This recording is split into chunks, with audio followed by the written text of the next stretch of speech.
Three electric SUVs, one iconic badge, and a question that's more relevant than ever. Which BMW iX is the right one for you? We're about to find out. This is the 2026 BMW iX xDrive 45. It's BMW's most affordable iX, but don't call it an entry level because it's got more power, more range, and for the first time, it's coming to the US. And then there is the BMW iX xDrive 60, formerly known as the iX 50. It's also got more power, more range, and a brand new design inside and out. And finally, the BMW iX M70, the range-topping iX model with 650 horsepower, 0 to 60 in 3.6 seconds, and a spec list that reads like a luxury suite on wheels. Okay, so let's start with the iX xDrive 45. This is the entry level for the US market. We're actually here in New Jersey today, so we're going to do a combination of a little bit of highway driving, but mostly some backroads driving to test this new car.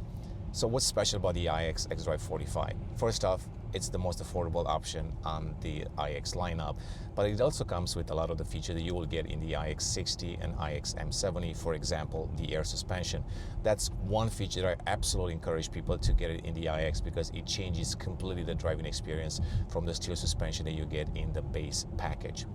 With that being said, we have 402 horsepower in the car, 516 pounds-feet of torque, enough to take you from 0 to 60 in 4.9 seconds. It might not look fast on video, but believe me, once you floor this fake gas pedal, let's put it that way, then the car really takes off. Later on, we're gonna try the iX M70 and then of course the iX 60, and we're gonna see a different driving experience. But with this car, really, if you're buying the iX 45, it's mostly because you're trying to get into the iX family at a lower price point, and that's something that I've been advocating for many years. The iX M70 or the previous iX M60, they're fantastic products.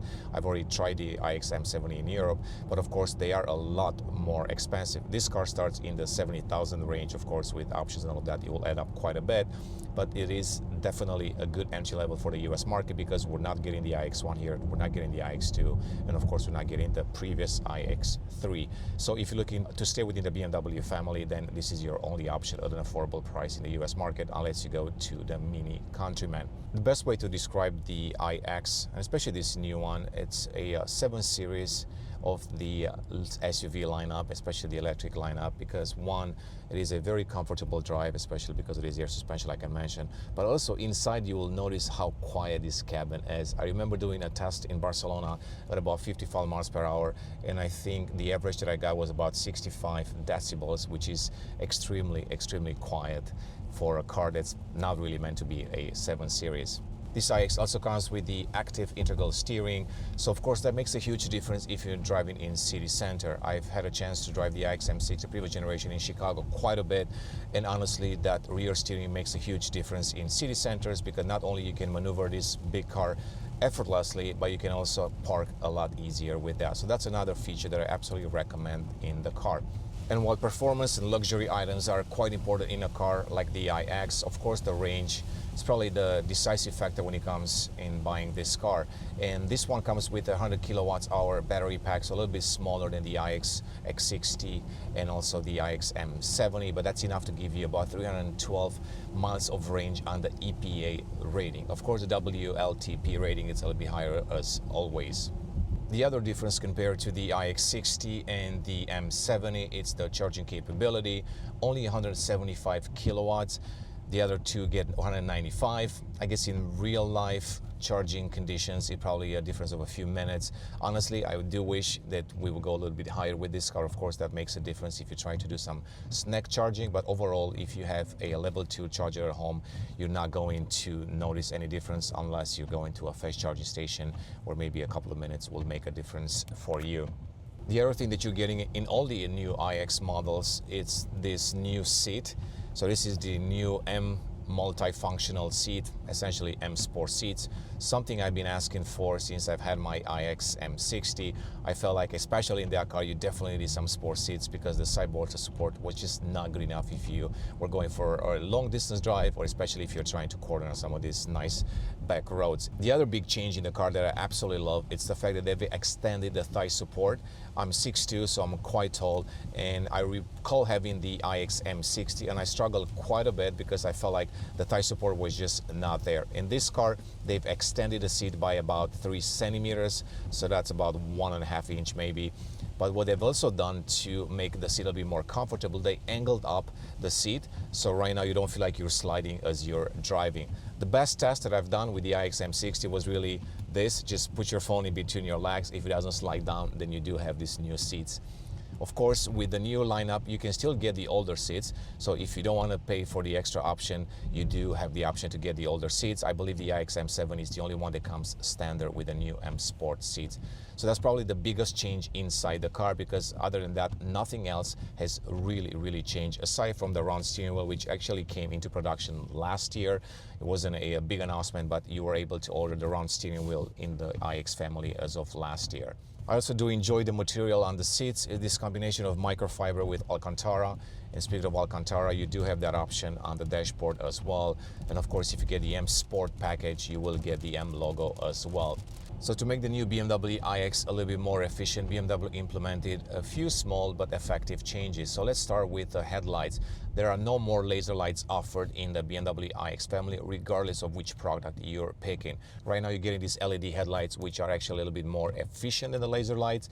They were saying about a 15% in efficiency compared to the other laser lights, which gives you about 2 miles of range. On the WLTP, I'm not sure about the EPA rating, but that's something that I've learned in the past. Since we're talking about efficiency measures, other things that were implemented in the iX are the SIC inverters. There are new bushings. There are some new A-rated tires, which offer better rolling resistance. So essentially, this is where you're getting all the efficiency in the new iX family. And that's a lot more obvious, especially when you're driving the middle product, the iX xDrive 60. Since we're on a stretch of road, we're a little bit curvy here, so you can push the car, maybe not too much, because we're going to be dealing with some loss of traction due to the weather today.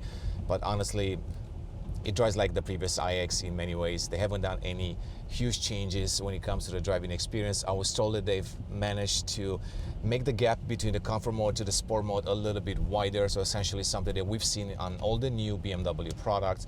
So right now we're actually in the comfort mode, but as soon as we switch, you go to my modes, and you go into the sport mode, everything stiffens up a little bit, and of course there is less body roll as well. You can feel the suspension being a little bit harsher, especially on these roads, but all these changes are really softer changes, no mechanical changes when it comes to the suspension, for example. The steering also feels a little bit heavier naturally because of the added forces when you go into the sport mode. I've always said this: if you want to have some fun with the car, sure, absolutely go to the sport mode. You will feel like you're driving a sportier car than you're in. But if you're doing a daily driving commute, I would say just stick to the comfort mode, because this car is really built for comfort. Done some updates to the efficient mode as well, so it's a little bit more efficient than before. And you can still use the activate maximum range feature, which essentially it will reduce some of the comfort features inside the car. And then, of course, it will reduce the top speed to make sure that you're getting the best efficiency out of that battery pack. The acceleration in this car, it's a lot more progressive, a lot smoother than, for example, in the previous iX xDrive 40 that I drove. They've also adjusted the pedal feel in all the iX products. So apparently now the power delivery, it's a little bit more progressive, a lot smoother than before. All new iX products also come with the highway assistant in the US, which essentially gives you a hands-free experience up to 85 miles per hour. Granted, you need to be on the highway. Coming from the 5 Series and from the i5 in this car, it's also the new eye activation feature, which essentially means that you can actually change lanes by simply looking into your left or right mirror. As soon as you get an alert on the screen, you have to be on the highway, and the car will give you that alert if it's possible to change the lane. Okay, so let's test the highway assistant. We're on a stretch of highway right here. So if you use the IO, you can activate the Assist Plus in the car. You can see right now I'm driving hands-free. Essentially works up to 85 miles per hour, so you can do this unlimited. Of course, you need to be focused on the road, because there is an eye tracker behind the steering wheel, and it will track your eye movements and all of that. So if you're not looking straight ahead, it will prompt you at some point to take over the steering wheel. But now let's try the eye activation lane change. Okay, so here we go. We just got the alert. Now I'm gonna look into the left side mirror, and you can see the car changes the lane for you. Also in the new BMW iX Facelift family, you have the option to go from a 21 to a 23-inch tire. Naturally, you need to consider a couple of things when it comes to that. Of course, if you want your car to look the best, you're always going to go for the big tires and wheels, because that's going to close the gap between the fenders and the tires, and it's going to give the car a better stance. But if you're putting more value on daily driving, then I would say go with the smallest tire possible, because it will make the ride a little bit more compliant. There are no changes to the brake regeneration, so essentially you have the same settings as before. Right now I'm in the B mode, which is essentially the one pedal feel. I like to use this one quite a bit because I like to have the car do the braking for me. I got used to this from the BMW i3, but of course, if you're traveling with other passengers, you might want to skip the one pedal feel, because it does have a tendency of inducing motion sickness. So you can always go into the adaptive mode, which essentially will pick the best brake regeneration for you based on the driving condition on the road and a lot of different factors. Even within the adaptive mode regeneration, you can opt for a low, medium, or high setting, but it will be less aggressive than the one pedal feel. Space-wise, the BMW iX has always been sitting between the X5 and the X7, honestly, because this is a bespoke platform. I've talked about this in the past. It is so smartly built inside because you don't have a transmission tunnel in the middle, so that's going to give you a lot of room up front. You can see it right there on the bottom. You can store a few things as well, but also in the back seat, even if you're traveling with 3 people, you'll have plenty of leg room and definitely a lot of side room as well. When it comes to technology, this new iX, it's using the iDrive 8.5, which essentially came to the iX family summer of 2024, but it was only available to certain iX models that had the new head unit. Essentially, it's an upgraded hardware that's needed to run iDrive 8.5. It is quite responsive, quite polished right now. Honestly, compared to iDrive 9, which still feels a little bit sluggish, they're operating on different systems. So you have the Linux system in this one, and then you have the Android-based one in the iDrive 9. And I feel like they've nailed the iDrive 8.5 when it comes to responsiveness and all of that, but they haven't nailed the iDrive 9 yet. So we started with 100% battery charge, 352 miles. That was the range showed by the computer. And we drove about 20 miles right now, and we're actually down to 325. The range adjusts based on your driving behavior. So over time, I do expect this car to hit the projected EPA range or even better. It was the same thing with the previous iX, the pre-facelift model, which were actually recording higher numbers than the EPA rating. So why should you buy the BMW iX45? In my case, I would say for one single reason: pricing. It starts at about $76,000. Of course, it can go quite high if you add the options like the active integral steering or the air suspension, but you are getting 302 miles of range, which I'm assuming for a lot of people, they have shorter commutes, it's more than enough.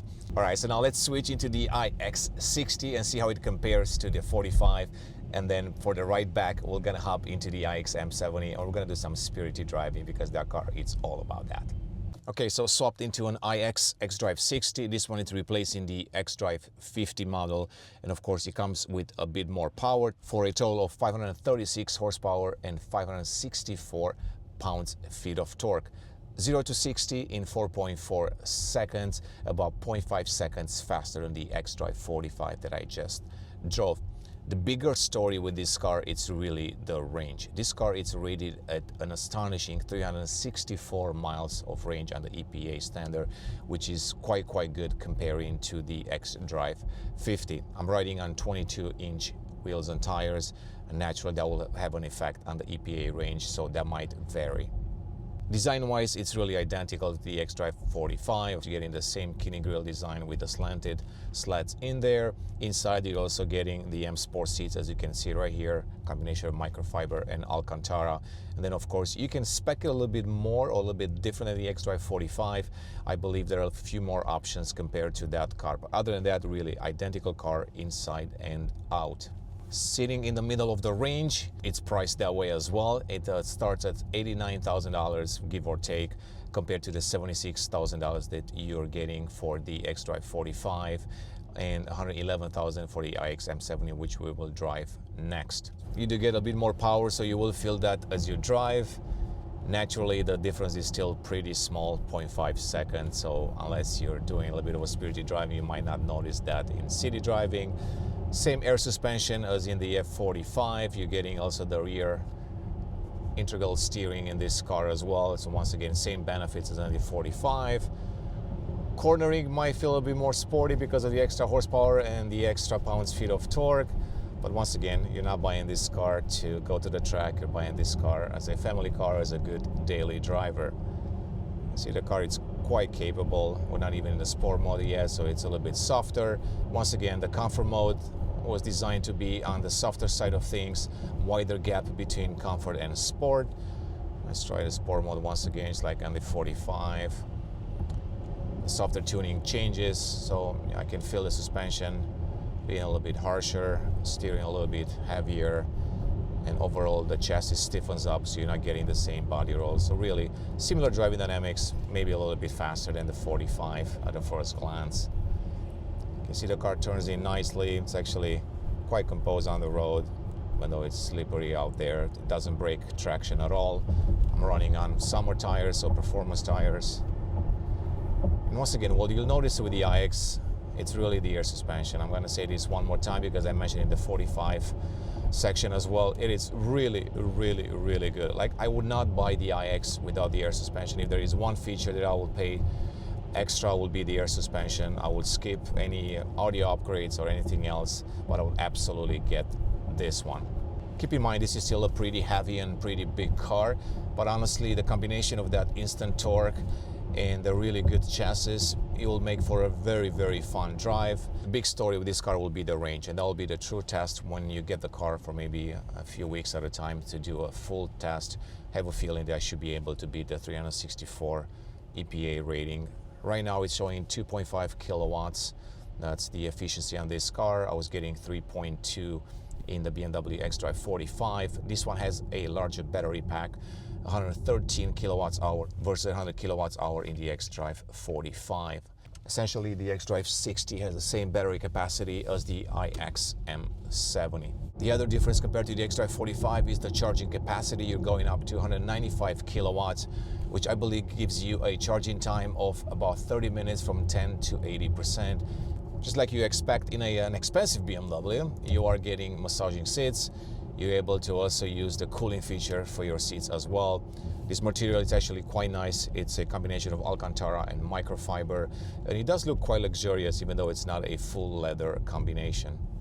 Fortunately, you can't relay this through the video, but I can tell you that, once again, if you buy the iX, you're most likely to be driving in the comfort mode quite a bit, unless you're on some perfect pavement, which unfortunately is not the case here in New Jersey. There's some nice curvy roads, but the pavement needs some work, and you will feel that transfer from the road to the steering wheel a lot more in the sport mode. So once again, I would only keep the sport mode if you want to have some fun, if you want the car to feel a bit stiffer. Other than that, I would simply just use the comfort mode because it truly is a very luxurious and very comfortable ride. So at this point, you might be wondering, xDrive 45 or xDrive 60? In a nutshell, it's really going to come down to pricing in this case as well, and range. So it is a little bit more expensive, not by much, only about $12,000 more, but you are getting a lot more range, about 20% more range from 302 to 364. So in my case, because I don't have a home charger, I would say this will be the best choice for me right now, because I don't have to worry about fast charging too much, and I feel like it will suit my daily driving a lot better. The driving experience is pretty comparable, with the caveat that yes, you are getting a little bit more power. Yes, you might feel that power, especially when you're overtaking another car, but overall for daily driving, there isn't much difference when it comes to the driving experience. I guess the biggest delta in between these two cars will be with the iX M70, and that's exactly what I'm gonna do next. I'm gonna hop into the 650 horsepower monster and see what that car can do. But before that, let's floor this car one more time so I get my co-passenger attentive to the road.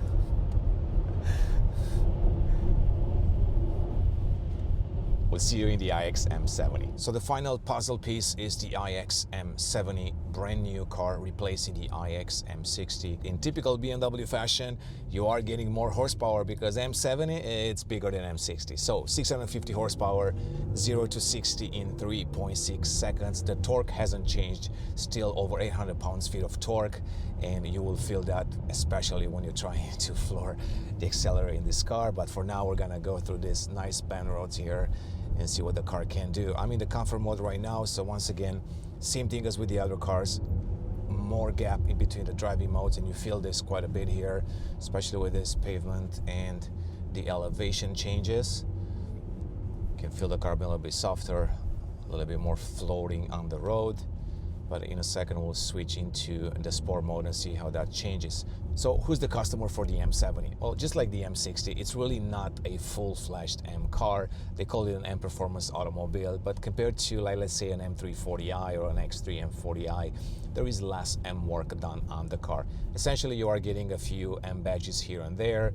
You are getting a different design at the front, but overall, the car is pretty much similar to the others, with the caveat that it's a little bit more aggressive in how it drives. If money no object, I've said this in the past quite a few times, this is a fantastic car, and especially with this one, they've managed to make the comfort mode a lot more comfortable compared to the M60. That was one of the main complaints that people had with the M60, especially on 23-inch wheels. Daily driving was a little bit harsh, especially if you live in a city like New York and Chicago, and you'll have to deal with a lot of potholes. That was an issue. But with this car, a lot more compliant on the road, a lot better as a daily driver. Now, if you're buying the M70, of course, it's an electric SUV, so you will care about the range as well.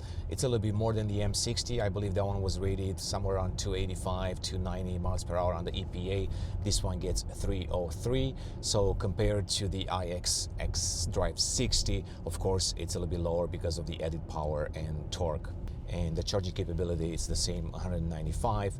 There were no updates to the charging curve. I remember asking the engineers, and they said really it's the same as before. They've already updated that charging curve quite a bit to give you the most charging capability within the first 10 minutes. And I believe you're going from 10 to 80% just a little bit over 30 minutes. The power delivery in this car, it is quite aggressive, and that's one thing that you will notice immediately if you come out of the 45 or the 60 model. I mean, you just have to tap that accelerator and the car just takes off. I mean, it is really, really, really fast. I'm assuming BMW is once again undervaluing their 0 to 60 times, because this car can probably do a lot better than 3.6 seconds.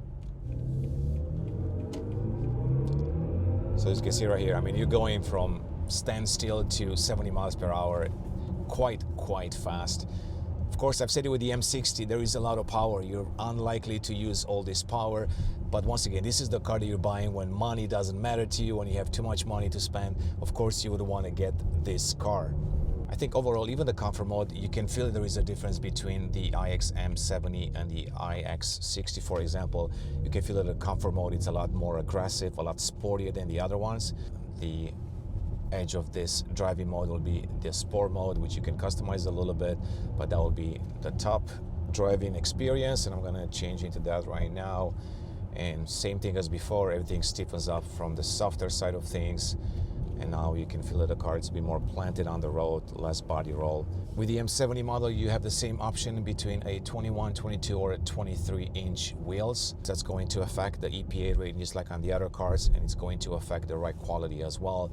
I've had the iX M60 on 23s, and yes, they do look cool, but if it was my personal car for a while, I would absolutely pick the 22s. The suspension in the sport mode, yes, it's aggressive and you will feel this. This is not a suspension that you want to ride in for too long. And if you're on these roads where you need to take advantage of the chassis and all of that, might as well. But for daily driving, I once again suspect that most people will just stick to the comfort mode.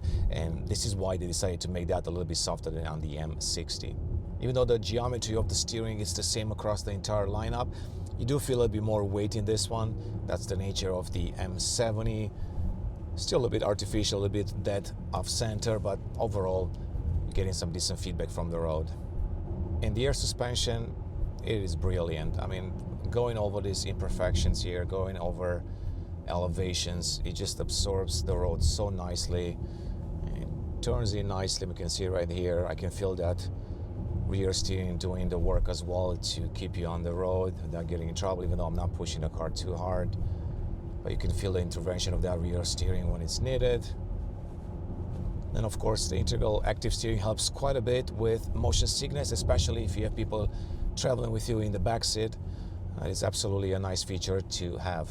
There are some advantages if you're getting the M70 model. For example, inside you're getting this round steering wheel with a 12 o'clock red marker, so this is specific to the M70. There are a few color options that are exclusive to the M70, but of course the seats are the same as in the other car. In this particular one, you have the more natural look of the seats, not the one with the M stripes, but comfort-wise, they're exactly the same. Design-wise, they're exactly the same.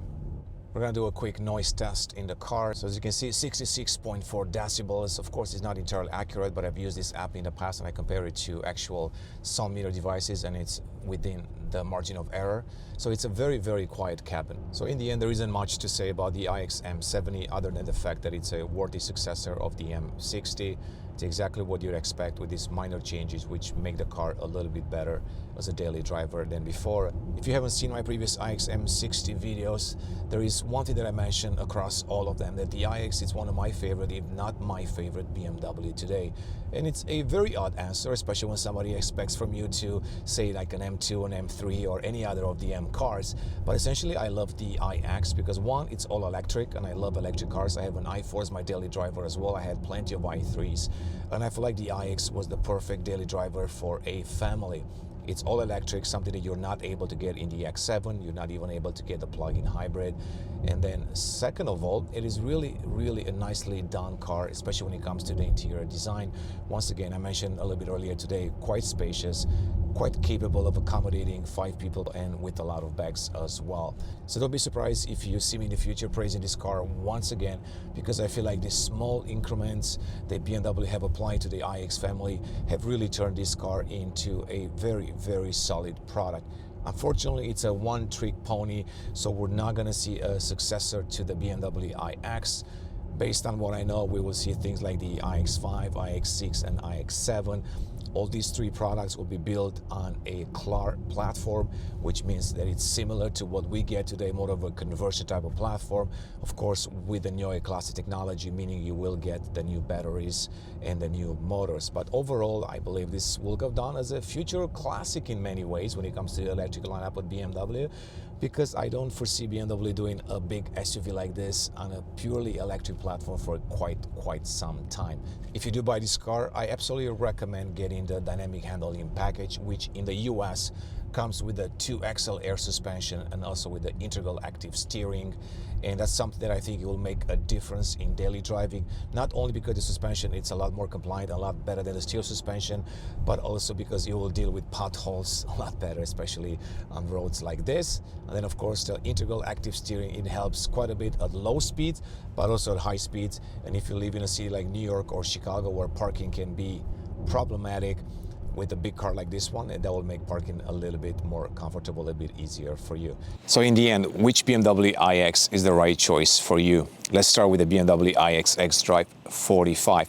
Plenty of power, plenty of range, and a more affordable price. But the iX xDrive 60, it's the sweet spot. You're getting more power, a lot more range, 362 miles, and a higher charging capability of 195 kilowatts. And the best part, it's actually a lot cheaper than the BMW iX M70. But if money no object, the iX M70, it's the absolute choice here today. 650 horsepower, 3.6 seconds. It's got a different front fascia, which I like a little bit more than on the other 2 models. So honestly, if money no object, this would be the car to get. As always, thanks for watching, guys, and we'll see you in the next one.